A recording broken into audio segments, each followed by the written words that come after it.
they've finally built what we've always had. My grandmother, on hearing about Facebook for the first time, decolonizing our spaces. Let's be honest, that WhatsApp family group that blows up your phone at 3 a.m. is not a technological failure. It's a cultural triumph. We live in an age where Silicon Valley's digital prophets peddle connection, while most of us have never felt more isolated. Meanwhile, my grandmother watches these digital revolutions with a knowing smile. She's seen this movie before, just without the monthly subscription fee. The bullshit-free guide to digital Ubuntu. Here's the uncomfortable truth about your digital life. It's colonized, and I don't mean that in some abstract academic way. I mean your Instagram grid, your neatly organized Spotify playlists, your minimalist email inbox. All of it carries the fingerprints of Western individualism, linear thinking, and what Fanon would bluntly call psychological colonization. Most of us have bought into the idea that digital efficiency is universal. It's not. It's just another cultural export masquerading as objective truth. When my host's aunt in Lagos needed a specific herb for her baby's fever, she didn't Google it or order it on Amazon. She dropped a message in the family WhatsApp group. Within hours, 3 aunties had located the herb. A great uncle had shared alternative remedies, and a neighbor was already making the delivery. That's not a workaround for lacking infrastructure. That's Ubuntu. I am because we are, functioning exactly as it has for centuries, just with better reception.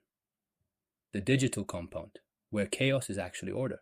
The compound, that space where family units connect, where resources flow based on need rather than transaction, where gossip isn't just entertainment, but information distribution, hasn't disappeared. It's migrated to our phones. The Western tech aesthetic worship of clean lines, minimalist interfaces, and isolated exchanges completely misses the point of how most human communities have communicated for millennia. The messiness of African digital communication isn't a bug, it's a feature so ancient it predates the concept of software.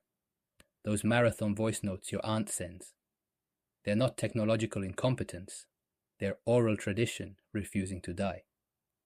Those prayer chains your mother forwards, they're digital age-grade systems.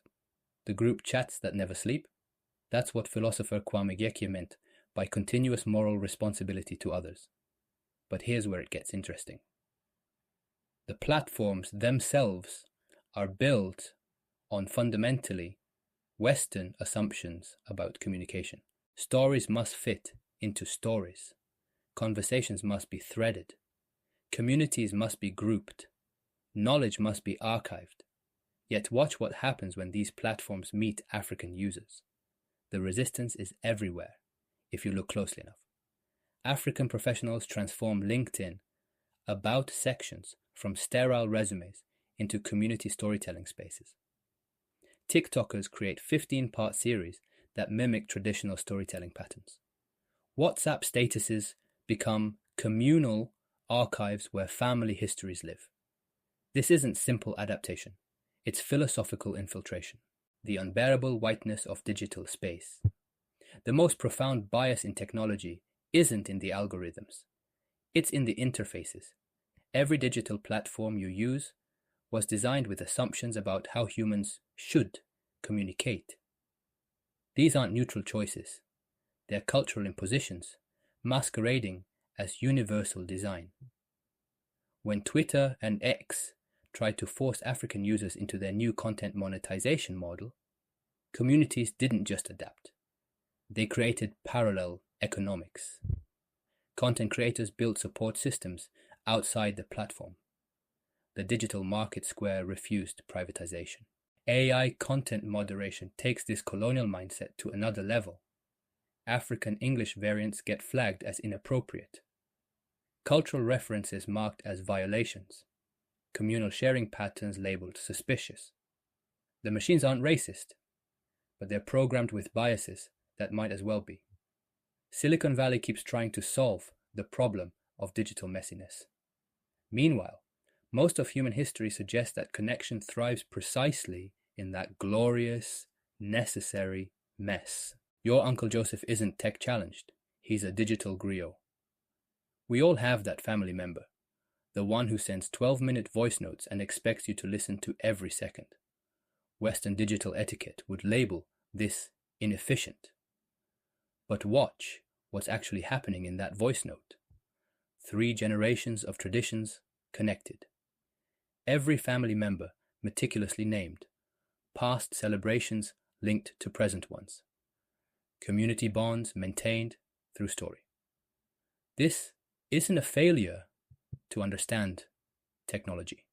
It's technology being forced to understand us. Your relatives aren't doing it wrong. They're doing what humans have done for millennia, creating richly contextual, communal information systems. The fact that WhatsApp wasn't designed for this purpose doesn't matter. The compound always finds a way. The revolution won't be optimized. The profound irony is that as Western tech scrambles to solve human connection through ever more complex algorithms, the solution has existed in African philosophical systems all along. Imagine if social platforms were designed with Ubuntu principles from the start, circular rather than linear communication, community verification instead of algorithmic trust, information valued for context, not just content, time measured in relationships, not minutes. This isn't nostalgic fantasy. Right now, African developers are building platforms that honor these principles, not because they're rejecting modernity, but because they understand that true innovation requires questioning the philosophical assumptions behind our digital spaces. When Weirdo talks about conceptual decolonization, he's challenging us to see how our ancient wisdom doesn't just predict modern digital connection, it transcends it. Your grandmother's compound was already a social network. Let me take you back to my grandmother's compound one last time. That corner where visitors always knew they'd find someone to talk to. That's your family WhatsApp group. The kitchen where surplus food was always ready for whoever needed it. That's your community Twitter spaces. The evening gathering spot where stories flowed freely. That's your voice notes crossing continents. The next time someone complains that you're using digital spaces incorrectly, remember this. Silicon Valley didn't invent connection. They commodified it, simplified it, and sold it back to us with a monthly subscription fee.